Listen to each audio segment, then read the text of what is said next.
Na zunaj je bila to še ena rumena hiša na mirni ulici v Parisu, Kaliforniji. Zunanjost lepo urejena, otroci na fotografijah z nasmehi na obrazih. A v resnici se je za tem fasadnim popolnim videzom skrivala ena najbolj srhljivih zgodb sodobne Amerike. Dva starša, David in Louise Turpin, sta skoraj 3 desetletja mučila svojih 13 otrok. Otroci so bili zaprti, prklenjeni, stradani in povsem odrezani od sveta. Vse dokler ni ena izmed njih, 17-letna Jordan, pobegnila in poklicala pomoč. Ta klic je razkril pekel, ki ga človek težko dojame. Končno video o Turpin family, o družini Turpin, kakorkoli že, ogromen ste mi priporočali ta video in ga nikoli nisem, kaj naj rečem, nisem ga resno vzela, nisem se poglobila. In pa sem zanj slučajno videla na YouTube video o Jordan Turpin, ki je bila 17 let stara, ki je pobegnila iz te hiše in je prišla do prvega policista in me je tako prizadel. Jaz sem pri tem primeru rekordno jokala, ne bom v videu, ker pač nima smisla, ampak res, te otroci, vsaj te dve punčke, ki sta zdaj že ženske, mlade, ki dajete intervjuje, ki sta pobegnile iz te situacije, sta taka empata. Njiju samo poslušati, kako govorite in kako se med sabo to lašta, pa toliko sta lušne punce. Jaz sem se toliko jokala zraven kot dež. V glavnem, hvala, ker ste mi to priporočali, pardon, ker nisem prej naredila in gremo danes v ta video. Družina Turpin. Družina Turpin v bistvu oni rečejo. Torej, ozadje. Kdo sta te dva hudičeva, zlobna starša? Bila sta David in Louise Turpin. David Alan Turpin se je rodil 17. oktobra 1961, isto kot moj očka, letenca. Diplomiral je iz informatike, tako da je imel fajn novodobno izobrazbo in je potem tudi bil neke vrste inženir in tako da šiht je imel ok. Ona je bila pa Louise Ann Robinette, rojena 24. maja 1968.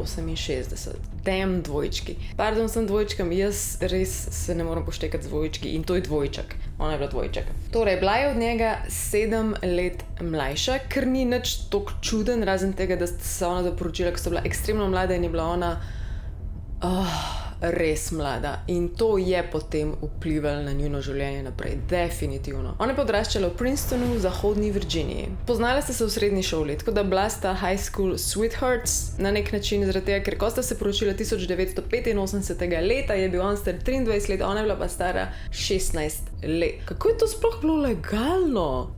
A mi kdo lahko razloži, a takrat je bilo to drugače? Kako je bilo to sploh legalno? Ok, tle sicer nimam napisan nič o njunemu predhodnemu življenju, ker o tem se ni to govorilo in ni tako močno potrjeno, kao niso psihologi konkretno tega potrdili, niso to govorili po sodiščih, ampak naj bi bila kot mlada, kot otroka zlorabljena. Predvsem Louise naj bi bila, to je njena sestra razlagala v intervjujih, v več intervjujih, da naj bi jo tudi spolno zlorabljali in da naj bi bila zelo prisiljena v čudna vedenja, v čudne navade in en izmed teh stvari bil tudi to, da so jo ne jih prisilili, ampak pušali v to, da se je poročila z Davidom pri teh bizarnih letih. Mislim, definitivno doma ni bilo vse ok, ampak ko boste slišali ta primer naprej, boste vedeli, da nič ne upraviči njunih dejanj naprej v življenju. David je bil predvsem v otroštvu in kot mlad fant tak pobožen kristjan plus velik pritiska naj bi doživljal od staršev, da je ful uspešen, da je dober, da je wow in in sploh.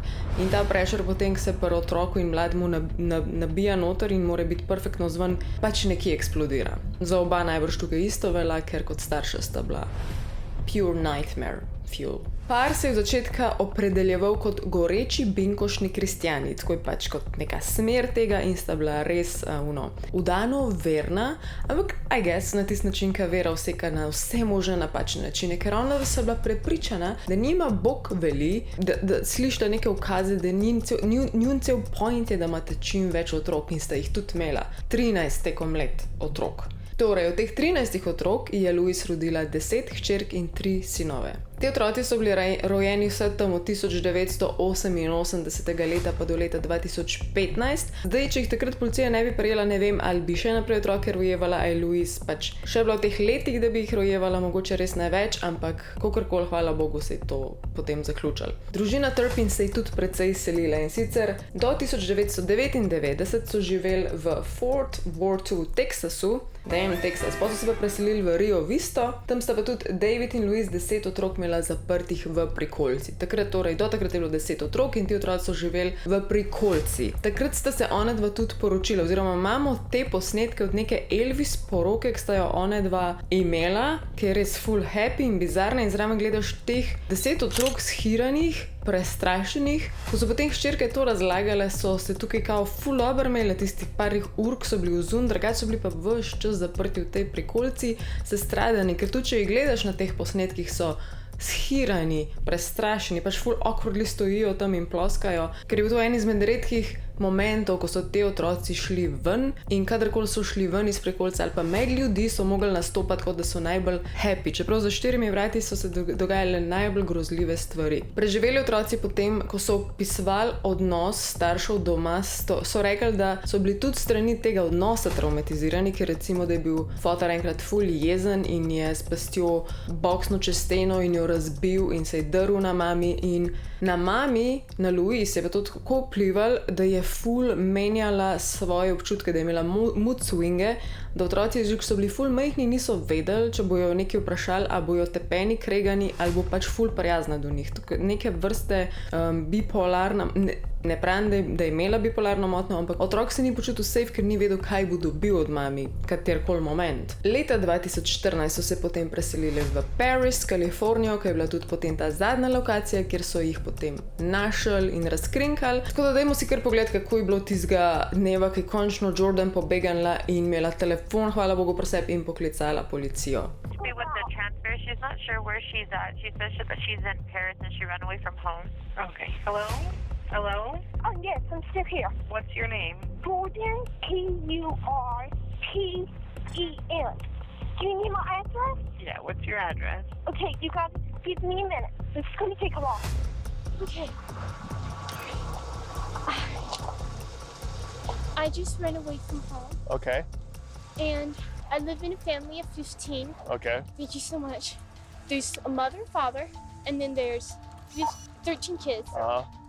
And How old are the kids? okay, some of them are okay, my older sister's 29, the youngest is 2. And they all live in the house? Yes. Even your 29-year-old sister? Yes. Oh, yeah, they're kind of scared to ask to move out because of their mother. Some of them have asked for a job before, and she acts like that's crazy and it would never happen. But my 2 little sisters right now chained up. How old are they? To, kar ste zdaj videli, jaz sem to gledala, mi šlo tok na jok, pač ta punčka je socialno čisto izgubljena. Ti otroci niso imeli stika z zunanjostjo. Vse, kar so kdaj videli, kdaj TV, sta ga starša gledala, pa tudi to jima niso pustili dejansko gledati. Nikakor niso imeli telefonov, niso hodili v šolo. Doma niso smeli nič delati, niti za jesti niso dobili, tako kot ona razlaga, ne? In ona se vidi, kako awkwardly govori, ampak koliko poguma je ona mogla tukaj zbrati. In isto po intervjujih, ko to razlaga, je toliko boleče, skozi govori, da se je ves čas stresla, da je vedela, da kot najstnik more dati neke dokaze, da ne bojo rekli, da je samo neumen najstnik. In razlaga tudi, da je gledala včasih, ki je imela priložnost ali pa na skrivaj, je gledala Justina Bieberja, ki je imel kakšne intervjuje ali pa kaj takega in se je od njega približno učila, kako komunicirati, kako govoriti in je kakšno inspiracijo kdaj dobila in se je vsaj kakšno stvar naučila, zato ker pri njih doma, kot sem rekla, je bila grozljivka. Mogoče zdaj vam pokažem kakšne slike, ki izgledajo res bizarno, ker vidite to družino s 13 otrokmi v Disneylandu. Ja, oni naj bi bili najbolj možna Disneyland loving familija v fucking Kaliforniji, ker so fulkrat tja šli in takrat so jih oblekali vse v ista oblačila, da so izgledali kaj eni klovni, še na avtu so imeli tablico neki Love Disneyland ali neki tacga. Bom dala slike tukaj, oziroma bo moj monter dal slike tukaj. In ja, in te shirani otroci so doživeli kdaj tisti dan v Disneylandu kot edino stvar, da so šli pokazati, da so najbolj perfect in happy in potem nazaj v tisto nočno moro v hišo. Resnica te hiše je bila, da so bili otroci včasih tudi priklenjeni na posle običajno z zvermi ali pa z ketnami. Jedli so enkrat na dan, pa še to predvsem je peanut butter and bread, pač kruh s peanut butterjem, to je bilo najbolj pogosto. Medtem, ko sta starša sama sebi naročevala junk food in ta junk food so včasih otroci tudi mogli pripravljati, pogreti, jima postrežiti. Niso ga smeli jesti. Isto je bilo z igračem. Te dva starša sta jih namerno, ni druge besede kot mučila, zlorabljala, ker sta naročevala igrače, ampak te igrače so bile vse zaprte, zapakirane, ni šans, da bi se jih en otrok dotaknil ali pa se igral z njimi. Vse, kar so oni tam imeli za videti in gledati, ni bilo za njih, je bilo samo za gledati, samo upomnik, če se vse nimajo. Hiša je bila prekrita z iztrebki, smetmi, s plesnijo in razpadajočo hrano. V notranjosti smrdelo do te mere, da so otroci smrdeli, da je Jordan smrdela in ti otroci po tem intervjujih tudi povejo, da dobesedno včasih niso mogli dihati. Da so kdaj odprli okna in dali glavo ven, da so mečkan zraka dobili nek glimpse tega, da zunaj je nek svet, ker oni, če sta bila starša zraven, niso smeli gledati čez okno, niso smeli, zdaj si verjetno že predstavljate, nič niso smeli, niso smeli niti vstati, mogli so ves čas nekje sedeti. Vsi so bili ful podhranjeni, vsi so izgledali ful mlajši kot so. Še ena stvar, zakaj so bili ti otroci včasih priklenjeni kot kazen, je bilo to, ker so se igrali z vodo. A veste, kaj je pomenilo se igrati z vodo? So si šli umiti roke in so umili roke više gor od zapestja. To je bilo igranje z vodo, kao pretiravanje z vodo in so bili kaznovani in priklenjeni. Še nadaljen korak, kako so skrili to drugim, recimo, ali pa sosedom, ki so zelo redko pač videli sploh te otroke, pa noben nikoli ni nič prijavil, mogoče res ni bilo očitno, ampak nikoli ni noben nič prijavil, je bilo to, da so obrnili urnik življenja tako, da so po noč večinoma bili budni in po dnevu, če se je le dali čim več prespali. Pa itak je bila temnica noter, vse zaprt. Že tako, ko je policija noter prišla, se mi zdi, da je tisti en predprostor tak ful, pa poj še na vrata, tako ful nedostopno vse skupaj. Potem Jordan je tudi v avtomobilu policajskemu rekla, da niso upali pobegati itak, ker jih je bilo na smrt strah, ker niso vedeli, kaj je svet spozorni, niso ga poznali, niso ga razumeli, bali so se staršev itak, ker sta bila nepredvidljiva in bizarna, ampak delno tudi to, ker kadarkoli so bliz vrat prišli, je piskati začel. In fora je bila, da je Jordan to razumela, kot da je nek alarm, da starša vesta, da bo otrok pobegnil, ampak v resnici je bila samo prazna baterija, spozabila sem česa. Take stvari, veš, tudi njihov mind jim je že nagajal od strahu in paranoje.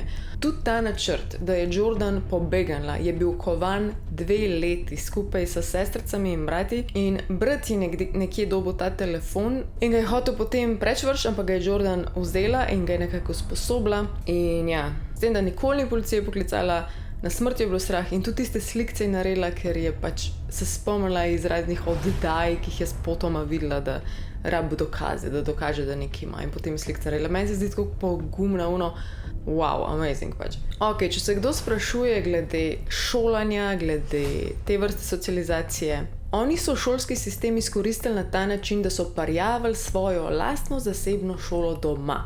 S tem, da je bil foter, mislim, da kao učitelj in mami ravnateljica ali nekaj takega. Reče se zasebna šola K12 pri kalifornijskem ministrstvu za izobraževanje. Zakaj tega nihče ni prišel preveriti, ne vem, ker pač, če otrok ni v šolo, vsaj nekdo pride preveriti ponavadi, ker morajo hoditi v šolo.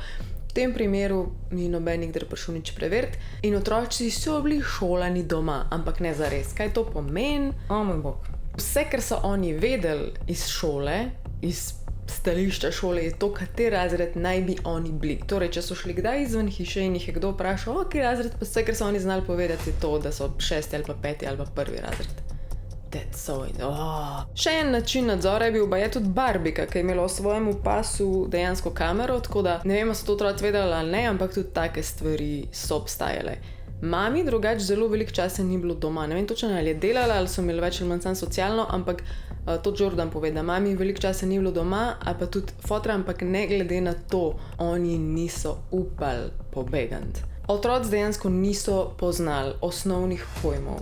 Niso vedeli, kdo je policist ali pa kaj je zdravilo. Ko so v avtomobilu vprašali Jordan kao, do you take any medicine? Ko so že ugotovili, da pač odraščajo v bizarnih okoliščinah, je rekla, Do you have any injuries? What's injuries? kaj pomeni zdravilo. Eden izmed otrok star 12 let je imel obseg roke kot 4-mesečni dojenček. Torej, ker tok nimaš hrane in vode, telo se ne more normalno razvijati, ker nimaš svetlobe, nimaš gibanja in pač se ful zaustavil pač odraščanje nasploh. Vsi so izgledali ful mlajši kot so. Zdaj še en izmed načinov, kako sta te dva starša, Louise in David, otroke prepričala, da to, kar delata, da je ok, je bilo prek Biblije. Izkoriščala sta valjda Biblijo in na ta način, da sta jima prek Biblije z določenimi stavki dokazovala, da to, kar delata, je njuna dolžnost in pravica, da one dva lahko njih tako izkoriščata in omejujeta in jim nič ne pustita. In valjda, če s tem odraščaš in je to vse, kar poznaš, ne veš, da je nekaj narobe. Čeprav se mi je počasi začel svetlikati, kot sem rekla, Jordan je pobegnila na telefon takrat in ko jo je enkrat mami videla, da gleda Justina Bieberja, jo je začela doubt. Torej, valjda so bili tudi fizično nasilje in to in ja,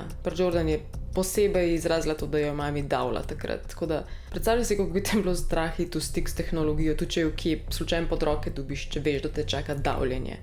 Potencialna smrt. 14. januar 2018 se je zgodil ta pobeg, ko potem Jordan pobegne čez okno, takrat naj bi šla za njo še njena sestrica, ampak si je tam na oknu si premislila in ni upala z njo. Kakor ste že gledali v tem posnetku, Jordan takoj govori, da ima dva bratca ali sestrica ali dve sestrice priklenjene ta moment. In valjda takoj kaže te fotke, da je vse to res, ker pač res hoče dokazati in ve, da ima praktično edino šanso.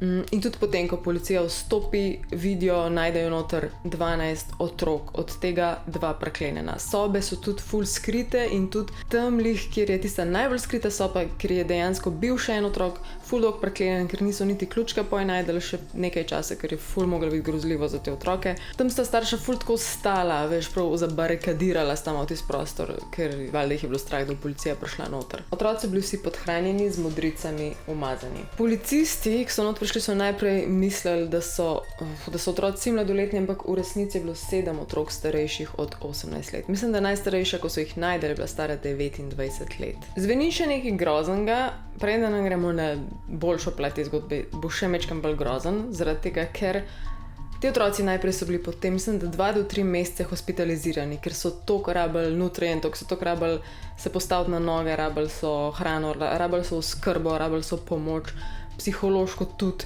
ampak potem so jih dali pa naprej v rejniške družine, ampak tukaj se norišnica sam nadaljuje. 5 mlajših otrok je bilo posvojenih v družino, ki jih je zelo rabljala. Tepli so jih sandali, silili jesti svoje lastno bruhanje, enega izmed otrok naj bi rejni oče spolno zlorabljal. V letu 2021 so bile vložene potem tožbe proti tem rejniškim organizacijam, vključno Foster Family Network in ChildNet. Septembra 2024 so 3 člani rejniške družine priznali krivdo, hvala Bogu, en je dobil 7 let zapora. 2 sta dobila pogojno kazen. Jordan je tudi po tem intervjuju povedala, da ko so jo spustili iz te rejniške družine, ko je bila pač že toliko stara, so jo spustili čisto brez podlage. Ni imela znanja, kako preživeti, bila je brez doma, bila je brez denarja, brez dostopa do hrane. Zdaj pa najti v takem stanju job. Že mi, ki imamo normalen life, nam velikrat nič ni jasno, ne predstavljaj si zdaj njo. 22. februarja 2019 se je potem na sodišču vse to odvijalo z Davidom in Louise Turpin in hvala Bogu sta ona dva zelo mirno sprve vse priznala, brez upiranja, itak je bilo preveč dokazov, vse je bilo jasno, ampak hvala Bogu nista komplicirala. Obsojena sta na dosmrtno ječo z možnostjo pogojnega izpusta po 25 letih. Marsikdo govori, da bi to mogli skenslati, da si ne zaslužita nič pogojnega. Sta tudi ločena, ona je v nekem ženskem zaporu, on je pač v enem drugem zaporu, tako da mislim, po mojem je to logično, ampak ja, hvala Bogu. Hčerke za intervju povesta, da lahko kličeta njiju, ko govorita o starših, da jih lahko imenujeta starša, ampak da se ne čuti tako, da sta to njuna starša, v bistvu jih prezirata, nam rekla sovražta, ampak se zavedajo zdaj te otroci, koliko je bilo to grozljivo, kar se jim je zgodilo. Mi je pa še bolj bizarno, ko sta potem oba dva te dva starša, ko sta priznala, kaj vse sta naredila, sta napisala otrokom pisma. Jaz teh pisem ne bom brala, ampak tukaj imate pismo od Louise. Oče mi je pa tudi podobno, pač ful tako nagražno ljubeča pisma so, v smislu, meni je nagražno, ker they fucking ruined their pač pol life-a in ja, si ne zaslužite niti napisati tega po mojem, ampak okej. Zdaj tako, eni od teh otrok živijo samostojno, eni so še v rejniških družinah, eni imajo celo tako svoje stanovanje in vse. Res lepo samostojni, spet drugi so brezdomci. Je pa ena stvar, za njih se je takrat zbiral denar v donacijah, no, in bilo je tega več kot $500,000, več kot $500,000 in tudi to se je nekako zataknil. Je v nekem skladu, ka oni baje nimajo dostopa.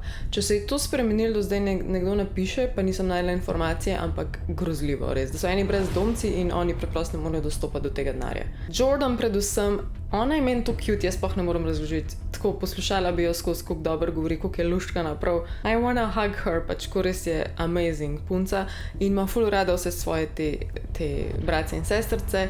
Ful je do njih skrbna, tako vidi se že z intervjujev, ki bi sam rada vsem odvzela vso skrb in bolečino, tako res sem največji srček. In naj bi ostali ful povezani, naj bi si ful pomagali in njen cel point je zdaj, da skrbi še naprej za svojo družino, ker jih je ta travma toliko povezala. Je pa res, da kar se tiče njihovih imen pa tega, so pa zelo skrita, ker je tudi, mislim, hvala Bogu, da ne vejo vsi točno kdo je kdo in tako. To je pa to za ta video, jaz ne vem. Ne vem, a vam tudi toliko blizu pride, mislim, da vas ful tako gane, ali sam mene, ne vem. Pa niti PMS nimam, pa sem čisto no. V glavnem, hvala, ki ste gledali ta video, naslednji bo verjetno naslednji petek. Tukaj imate moje 3 najbolj pogoste kode za nakupe, s tem podprete meni in moj kanal, tako da hvala, če karkoli uporabite. In sicer Svet užitka imate 2 kode vedno, potem pa Malinca in pa Jim Beam. Pa pridni bote, radi se mejte, se gledamo naslednji, če imate kakšno dobre ideje, hvala, da pišete spodaj. Alien Mama loves you, bye bye. Bye.